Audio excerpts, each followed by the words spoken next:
माहेश्वर ज्ञान वर्णन।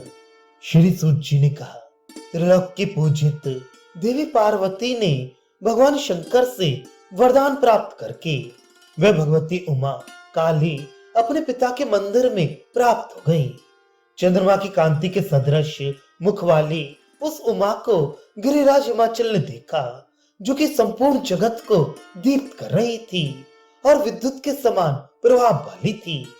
हे द्विजो, गिरिराज ने अपनी गोद में काली को बिठाकर उसके सिर पर आग्रहण किया। फिर पर्वतेश्वर ने परम प्रीत के साथ विश्वेश्वरी से पूछा। हिमालय ने कहा, अभी आत्मा वाले भगवान शंभु, जो कि सनातन प्रभु हैं, तुम्हारी तपश्चर्या से तोषित हो गए हैं। हे पुत्री, ये बतलाओ कि तुमने महेश्वर देव से किस प्रकार का वरदान प्राप्त किया।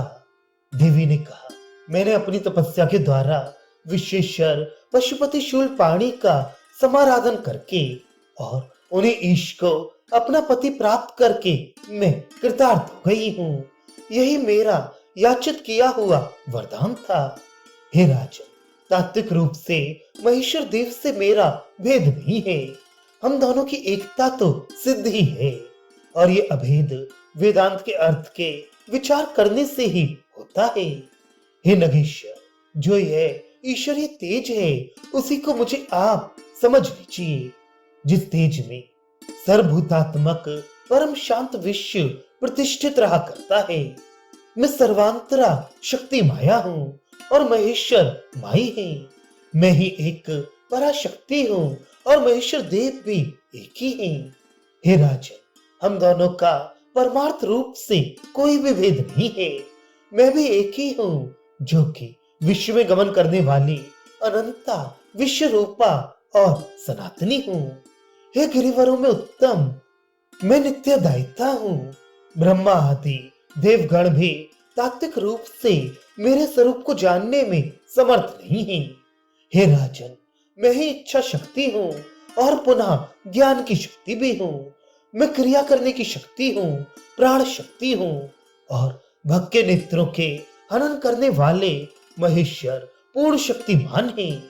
हे तात, मेरे पद को आप कूटस्थ, अचल, सूक्ष्म, सत्य, निर्गुण, अव्यय, आनंद अक्षर और ब्रह्म जानिए।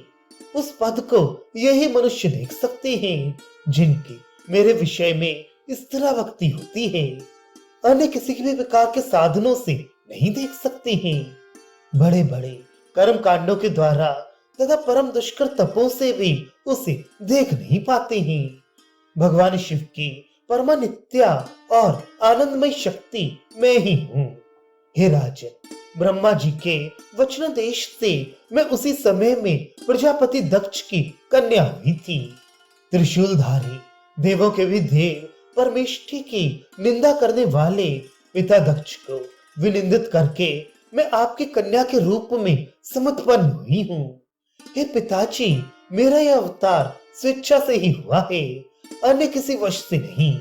इस कारण से मुझको परमा शक्ति समझकर आप सुखी हुई। सांसारिक बंधन का कारण जो आपका अज्ञान है उसका मैं नाश कर देती हूँ और फिर मैं आपको परम दिव्य ज्ञान दे दूंगी, जो तीनों प्रकार के दुखों का विनाश करने वाला है। इस प्रकार से देवी के प्रसाद से पर्वतेश्वर हिमवान माहेश्वर ज्ञान को प्राप्त करके उसी समय जीवन मुक्त हो गया। फिर तो उसने संपूर्ण विश्व को ही उमा महेश्वरात्मक देखा और अपने आप को भी नित्यानंद से युक्त, निर्विभाग तथा तदस्मक देखा। उसने शिव को किस रूप में देखा, यह बतलाते हुए कहते हैं कि शिव का स्वरूप मान में आदि से रहित है, भेद अभेद से वर्जित है, शुद्ध, निर्गुण और अव्यय है। न वे समीप में है और न दूर में ही स्थित है और न स्थूल है और न सूत्रशी है। न वे दीर्घ है और न हृस्य है, न पीत है और न लोहित है। शिव का स्वरूप न नील है, न कृष्ण है, न शुक्ल है, न करवर है। पाणी और पाद से विमुक्त है, न श्रोत्र है अर्थात श्रोत्र का विषय है और न चाक्षुष अर्थात चक्षुओं के द्वारा देखे जाने योग्य हैं, नासिका से रहित, जिह्वा से हीन तथा मन और बुद्धि से वर्जित हैं, न किसी आधार पर स्थित हैं, न नाभि में स्थित हैं और न कंठ में गमन करने वाली ही हैं। हे विप्रो, नासिका के अग्रभाग में ही रहने वाली हैं और न भावों के मध्य में ही रहने वाली हैं।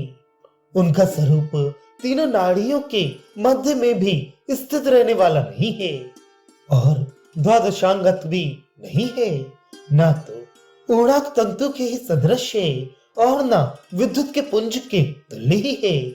सर्वत्र गमन करने वाले चैतन्य स्वरूप शिव सभी उपाधियों से विनिर्मुक्त है। वही मद विश्व है, क्योंकि उनसे अन्यत्र कुछ भी नहीं है। शिवा और शिव इन दोनों के चरण कमल में परमोत्कृष्ट भक्ति को सम्मिलित करके ही जीवन बिताना चाहिए।